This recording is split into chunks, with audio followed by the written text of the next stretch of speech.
a greater redemption.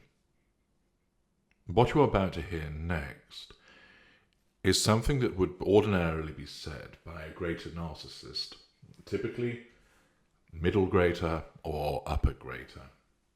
Remember, the greater narcissist knows what they are and knows that what is being done here is a manipulation and is being done for the purposes of the utilization of the facade of somebody who is great, superior, but wishes to help.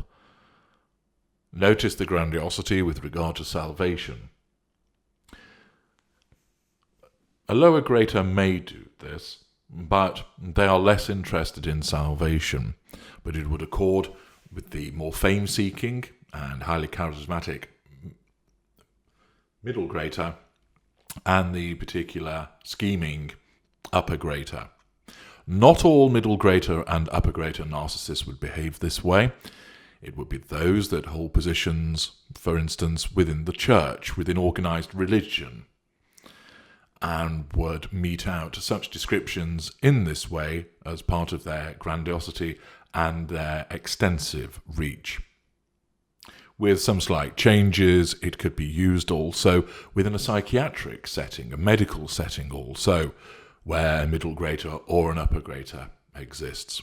And therefore, this is what would be said to the victim.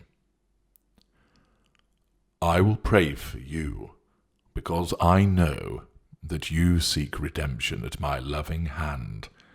It is understandable. You are a lost soul. I know. Hush. You need not speak, for restoration hangs from my lips. Listen, and allow my words to grant you the salvation that you are so desperate for. I know what you are. I know, because I am everywhere. I am everyone, and I am everything. I understand what has happened to you. I know how you have been let down. I know how disappointment followed you like an unshakable shadow, no matter how you applied yourself. Oh, I know, beneath the sin, you are a good person. Your acts and your words are like beams of white light that have punctured through the dark firmament that has wrapped itself around you, cloaking you in the venom that was placed over you so long ago. Others think that they know you, but they do not. They think that this person who moves through life, never seeking to offend or hurt, never wanting to wound or injure, a person who wishes to bring calm, bring healing, and bring solace to this world, they think that this person becomes weighed down by the misery, the chaos, and the injustice, which rises like some ever-encroaching tide. They think that it is this which causes those pure tears to trickle down that unblemished skin. They think that it is all of those things which coil like rusty chains about you, dragging you down, hauling you into the quagmire of human misery and dejection. They are mistaken. You can readily deal with those outrageous slings and arrows. You are made of stern stuff. The insults only spur you on to succeed. The recalcitrance is but a signal to you to keep trying. The rejection's just symptomatic of those you wish to help, not understanding their own pain. Yes, it is trying, but you are able to rise above all of this. The woes of this world are not designed to weigh heavy on one such as you. I know this. The others do not. I understand that you were sent to bring light and love to the unloved, the broken, the hurt, and the despairing. No matter how poisonous the world, you will breathe your purity outwards, ever giving and ever resourceful, until you have pushed aside those toxic clouds, dissipated the polluted fogs, and brought restorative blue skies and dazzling sunshine. You are someone who is able to right the wrongs of this world. I recognize all of this. I also know that it is not these external troubles which mean that I must pray for you. It is the burden that lies deep within you. Few know of it, do they? Just you, and perhaps him, oh, and them as well.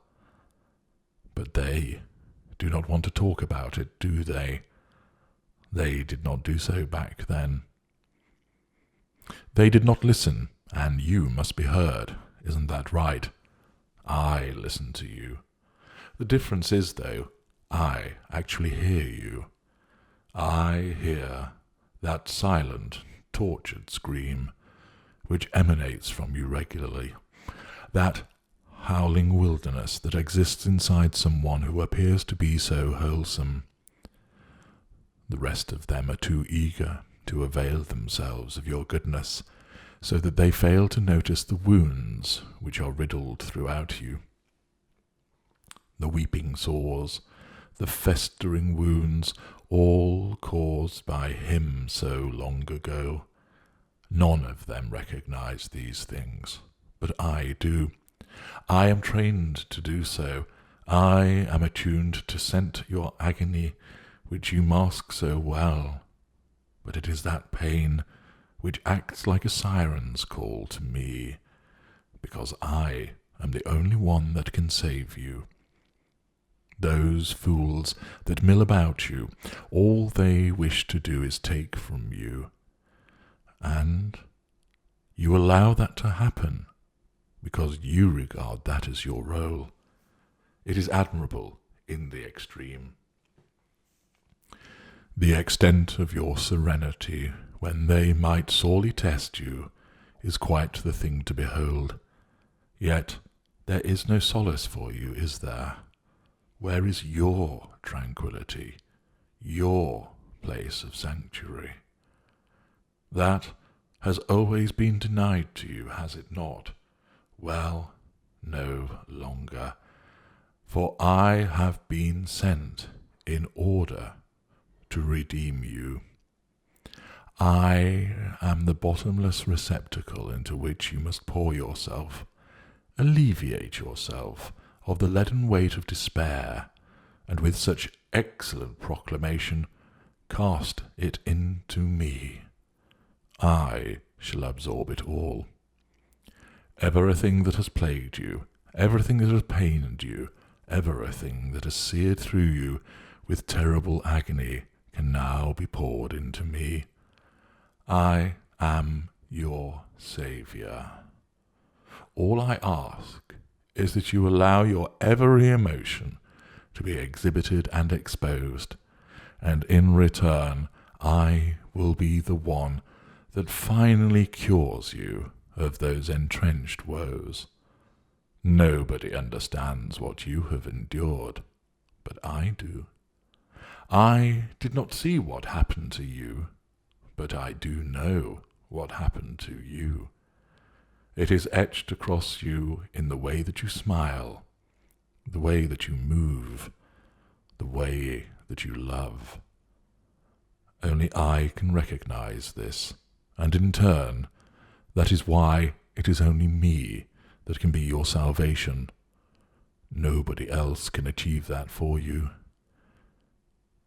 You do not even know it, but that is why you are drawn to me in this manner, with such intensity. You think that you know what I am. You do not.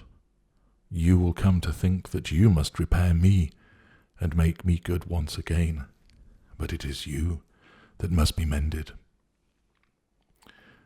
There is something very wrong with you, something that happened so long ago that often you forget what it is. But I will not forget you. I am the Redeemer. I am your salvation. Kneel before me, and with my anointed hand let me place it on your wretched head, and in so doing I shall cleanse you. You have found me now, and you shall never be parted from me, for now it is only I that can save you.